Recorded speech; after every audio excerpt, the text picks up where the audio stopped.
It's very infrequent that you're reading the application and it's one data point that is swaying you to make a deny decision, right? It's usually a whole bunch of little things that kind of add up. And in a competitive pool, it usually is little things, right? It's usually like, well, your work experience is really good, but I have other people who have maybe slightly better. And your GPA is good, but I have people who have slightly better. And it's like all those things together that lead to a decision rather than just one thing.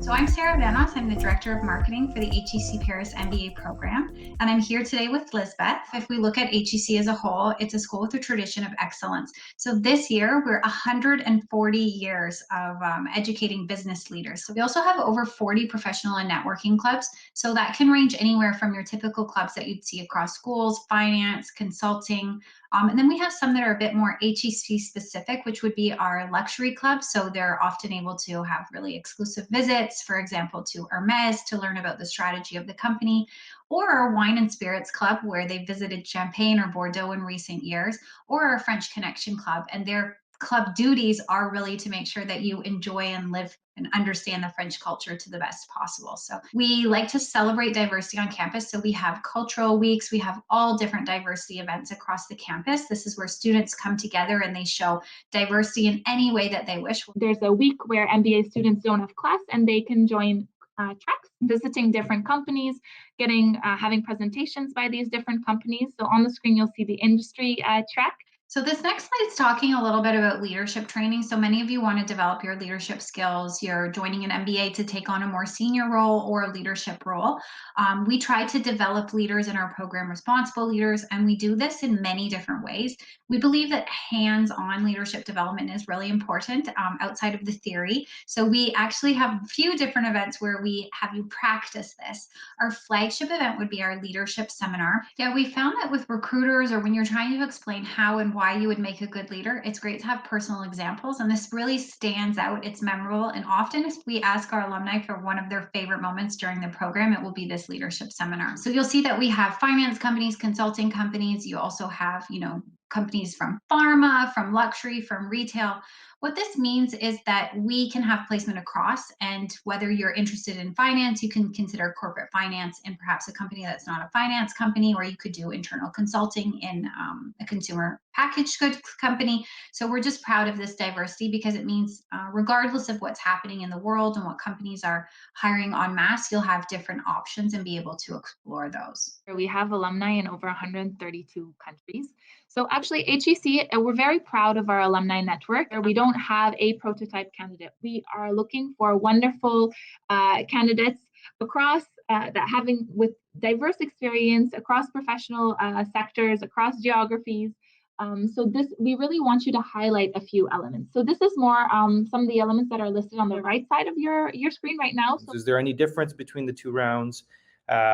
Or is it sort of the same? Are individuals judged the same? Are there better opportunities for scholarships? We don't want you to rush an application if it means compromising on the quality that your application may have. So we do want you to build the strongest profile possible and be in the best position to successfully go through our application process. What kind of students would you say, in terms of their personality, their outlook, their goals, maybe their career experience, do you see adding, value to the HEC community? Like, what is that?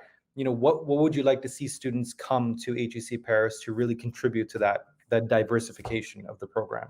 Yeah, so we kind of start by measuring those hard elements that we talked about in the application process. And then outside of that, we're looking for collaborative students.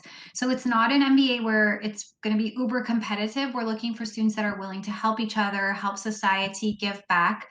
And actually that resonates because our application process includes alumni who give back their time. So we leave the final decision up to our alum. So if you make it through kind of our screening process, you'll have 2 individual interviews with alum. That'll be fit for you and for them. So you'll discuss fit and you'll kind of discuss like, what is that HEC spirit? So I would say open-mindedness. We're looking for diversity of thoughts, diversity of professional background, nationality, experiences, and then mostly willingness to share, collaborate, and care about the future. You know what I mean? Of the planet, of being a responsible leader.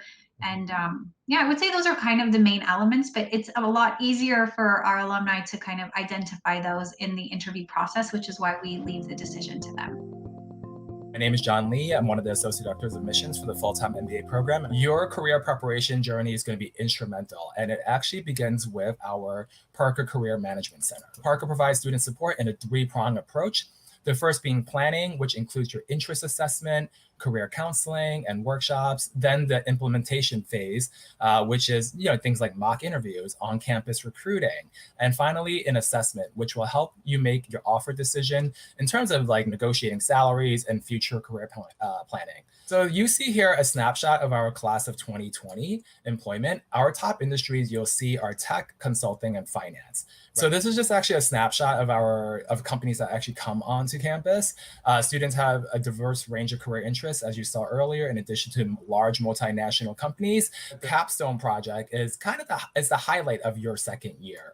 And there are typically two main ways that students do our capstone project. The first is the Applied Management Research, or AMR, which has about 70% of the students forming teams to tackle a 20-week field study project with real organizations. And these organizations range from Fortune 500 companies to social impact organizations to SMEs. And what you're supposed to do is you help them solve a key strategic issues. The second way that most students do it is actually the BCO. We highly recommend it if you ever want to start your own business or get startup experience by helping a classmate launch their business. So as an Anderson student, you are not only joining the MBA community, but you're also joining the UCLA family. We have over 290 research centers. For the 10th or 11th, maybe even longer year in a row now, we've been the most popular college in the US in terms of application. In terms of academics, you'll have to access to UCLA courses and joint degree programs. So academics and test scores are important to evaluate your potential for success in the classroom. The TOEFL and IELTS are going to be required for all international students unless you went to undergrad in an English-speaking country, such as the US or the UK. Fellowships are based on the overall strength of your application, so you do not need to submit any additional documents. The admissions committee will be able, and financial aid office will be able to determine eligibility based on your applicant profile. What would you say, in your opinion, is that sweet spot, or maybe that one word that you would describe UCLA that just differentiates it from all the other American B schools out there that people are considering? Yeah, I think the one word I would say is just friendly. If you can summarize how UCLA looks at the GMAT, both as a factor in applications and the kind of quant and verbal scores you're looking for, if IR makes a difference, and how candidates can either account for a poor GPA with a high GMAT or a high GPA with a poor GMAT. You can have a high GMAT and a low GPA. You can have a lower GMAT and a high GPA, but you definitely cannot have a low GMAT and a low GPA. That's almost kind of not good. I mean, I don't want to say it's not possible to get admissions, but you're at a disadvantage where the rest of your application almost has to be flawless in that sense. But with that being said, the GMAT is just one data point, and we look at it for many different things, right? Just because it does kind of level. It's a level set for us, right? It provides it provides everyone, because it is a requirement for everyone. Everyone has to take the same test, right? Whereas not everyone had the same career background. Not everyone has the same undergraduate preparation, right? So it's the one piece that is almost a level playing field. How much importance or weight does UCLA give to rewards, recognitions, extracurricular activities during the profile selection? Is that something that people should really highlight? That people always think of it as if I do more, it'll show that I'm gonna be the right student for you. But it's actually not quantity, it's quality, right? So we don't need to see you list 20 things that you have done since your undergrad years. We want to know that sometimes people have 3 really key things that they really hone in on. We will see the impact of those 3 versus, I was in this club and that club, and I was a member here and there, and I did this and this and that, and I do all these things, where there's really no value to it because you're just doing it, and we don't really know what kind of impact you really made. So think quality over quantity when it comes to extracurricular and rewards that you're giving. Of course, with the international candidates, it comes a lot is conversion of their GPA, that country's GPA to US GPA, because it's a big, I know for myself, I'm from Canada, we don't even use GPA from my university, we use the percent grade. So I'm sure the AdComs have seen, applicants from around the world, but if you could just comment on how they take that into account when evaluating a person's GPA. Yeah, so luckily we do not actually convert GPA. So we do not take a score and like a 10-point score and turn it into a 4.0. So UCLA has a graduate division that, oversees pretty much, they're the umbrella of all the graduate programs. So they actually have a good understanding of each country. So we know that someone who went to University of Toronto, we're not going to judge them with someone who went to, say, like, University of Virginia. Right? So you've got candidates who were entrepreneurs, candidates who, worked in liberal arts and humanities and sciences. What recommendations would you give those non-traditional candidates when they're considering to apply? Yeah, I would say just apply. I think people have this perception that you have to come from a business background to get an MBA, and most people don't. I mean, yeah, like you'll see people coming from consulting and banking and finance, but you're at Anderson, at least you're going to see a lot coming from the nonprofit space, the small startup space, the entrepreneur space, it's a great way for you to gain business exposure, but also to make a career pivot. So if you decide that nonprofit is no longer something you want to do, or you want to try something different, where you want to look at it from more of a corporate sustainability angle, then business school is right for you. My name is Christy Heaton, and I am an Associate Director of Admissions for the full-time MBA program at Kellogg. I think at Kellogg, we believe that the value of an MBA is more important today than it ever is. We're living in unprecedented and crazy different times, and this world is constantly changing. And we really believe that we equip our students to be the leaders that today are needed in the roles that they're going into right after school, but also 10 years down the road. Our newest program to the portfolio is the MBAI program. This is a brand new program just starting for the first time now. It is an accelerated degree option that focuses really on the intersection of management and technical experience. It's a custom designed blended coursework that combines business strategy and technology. And it's really meant for students who are looking to lead organizations, finding competitive advantages through the strategic use of technology. It's a 4-quarter program. It does include an industry immersion component. The application for this next cycle has not yet opened. I'm anticipating that it should open within the next little bit here. I don't have an exact date, but should be coming very, very soon. What I can tell you is the application is largely similar to what it has been in the past years. And the way that we evaluate and look at our students is really the same. As much as you want to make sure you're applying when you're ready, the earlier you can start to prepare that application, the better it's going to be in your favor. It's just a numbers game at this point, right? Right. And to be honest, if people are applying to 5 programs in round 1, that's a lot of work. Yeah. And sometimes you can tell when applications just come through and they're a little bit rushed, or you've left other school names in. It doesn't mean we're not going to take you, but it does impact your chances because it's a rushed application. So you, as an applicant, you have a lot of conflicting priorities and things to balance out. You just have to kind of figure out how to best spend your time. When someone is applying, are they applying to all 5 if they're interested, or are they picking one? How do they go about making that decision? And if they do make a decision, how is it evaluated? So just as the question says, the MMM, are they evaluated by 2 different departments? So if you could comment on that. Say a Kellogg student is a Kellogg student is a Kellogg student. So regardless of the program that you're applying to, you're going to be evaluated in the same lens, right? That it's the same criteria. It's no different. So I read our JD MBA applications, and I am reading it from, will this person handle the academic rigor of Kellogg? Will they fit into the community? Will they achieve their career goals? Does this degree make sense for them?